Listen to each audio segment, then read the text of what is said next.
Hey, welcome to Graphic Policy Television, GPTV. I'm Brett. It's Wednesday, which means it's New Comic Book Day, and there's new comics hitting shelves all across the world, both physically and digitally. That also means we get new graphic novels, trade paperbacks, and more. Up this week from DC Comics is a new graphic novel, or a trade paperback for DC Comics Rebirth. This one, Hal Jordan and the Green Lantern Corps, Volume 1, Sinestro's Law. Now, for those who don't know, DC's Rebirth basically kind of combined the old and the new for a whole new universe and setting off the DC Comics universe in a whole new direction. It took some of the New 52, some of the previous New 52, and even some new stuff a little bit here and there, and mixed all up into a new storyline, a new direction that is, much more positive. It's a lot more fun, and, well, it's been fantastic to read so far. One of them I think that I've really enjoyed reading is this, Hal Jordan and the Green Lantern Corps. It's got some art from Ethan Van Sciver, but mostly it's written by Robert Venditti, and it's got art from Rafa Sandoval.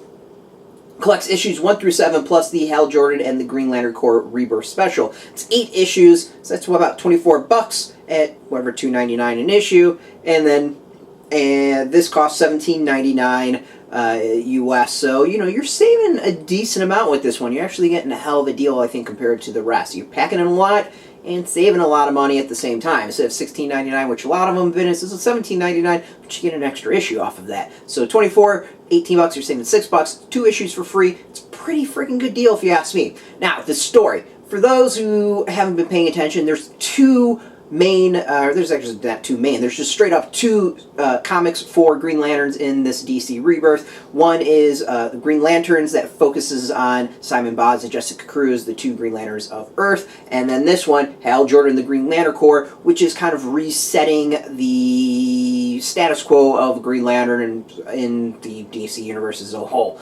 Previously, doing this, if you haven't been paying attention, Hal Jordan wound up basically taking the blame for something and going rogue and running around in this weird bounty hunter-ish thing that made him look like Gambit and had a Green Lantern glove, and it wasn't that great.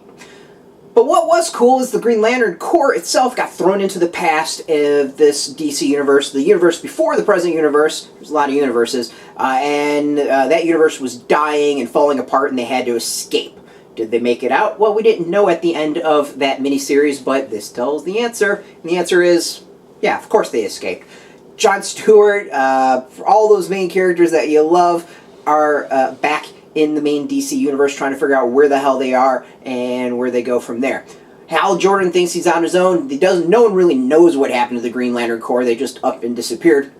So he has to deal with this vacuum that's been filled by Sinestro and the Sinestro Corps, the Yellow Lanterns, who are now striking out in fear to rule the universe. Kind of sound familiar? Someone that's taken control and ruling through fear? Yeah, it's pretty relevant if you ask me. The art is fantastic. I think one of the best artists ever for Green Lanterns is Ethan Van Sciver. Rafa Sandoval is really, really close. The art is very close in style to each other, so if you liked one, you're going to like the rest. Let's show off some of the awesomeness within that you're going to find. Now, this is basically a giant space epic. It's the best way of putting it. You can see some of the cool art within. So if you like the idea of, space cops running around, this is going to be for you. It really has focus on the Green Lantern Corps and Sinestro and, really building back up their rivalry in many ways. I just love the art. I think the art's really cool in this. So it's building up that rivalry that we expect, kind of that, I think, real core of the Green Lantern world. With Hal Jordan, you need his main nemesis, and that's Sinestro, and this kind of sets that all up. Now, it's pretty solid trade and beginning in that it sets things up. It lets you know kind of where things stand, who the main players are, what's been going on. Now, it doesn't go super in-depth with any of that, but you get enough as a new reader to find out exactly what has happened before and transpired, so you don't need tons of knowledge going into it to enjoy it. As I said, if you like the idea of space cop running around like a big giant space epic, this is for you. That's kind of the style of this one. It fills a gap and a niche that really isn't being filled with any of the other DC comic ongoing series that are out there. I can't really think of any that is doing like the big giant space opera, quite like this. If you know that's your sort of style, that Flash Gordon, strange worlds, tons of aliens sort of thing, with your main hero who says the cool things and looks good while doing it. Well, that's pretty much this in a nutshell. Extras. As far as the comic goes, we get covers for the various comics, and they're black and white in between the chapters. And at the back, there is a variant cover gallery that takes you through some of the variants for the issues that were put out. Some cool art, if you ask me.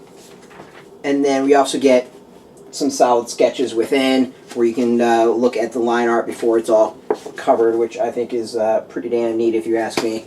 Overall, you can tell from my voice, from the way I'm describing it, I really, really enjoy this. I mean, Green Lantern's been a comic that I've been reading for, I couldn't even tell you at this point. It was before Jeff Johns. Well, actually, it was probably right about the Green Lantern Rebirth is when I really got back into it.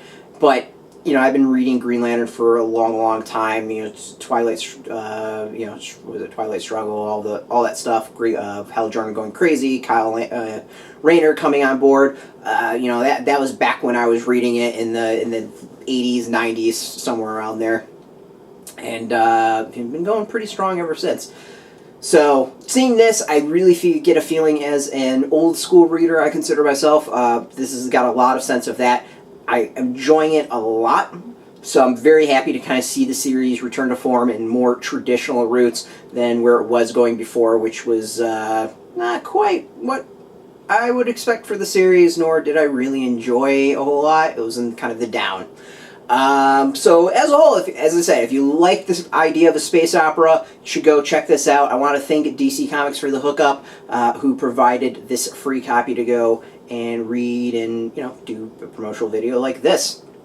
If you want your own copy, we've got links below. It's out this week in comic book stores. Next week it'll be out in bookstores and things like Amazon, stuff like that. I encourage you to go find your local comic book shop to go help and support them. If you don't have a comic book shop near you, well, you got some options to go buy that. But as always, thanks for watching. If you're into comic book news, reviews, whatever, you can go check us out every single day at graphicpolicy.com. Of course, we're on Twitter, Facebook, YouTube, Tumblr, all at Graphic Policy, keeping it nice and consistent. As always, thank you very much for watching. Until next time, keep reading those comics, and keep it geeky.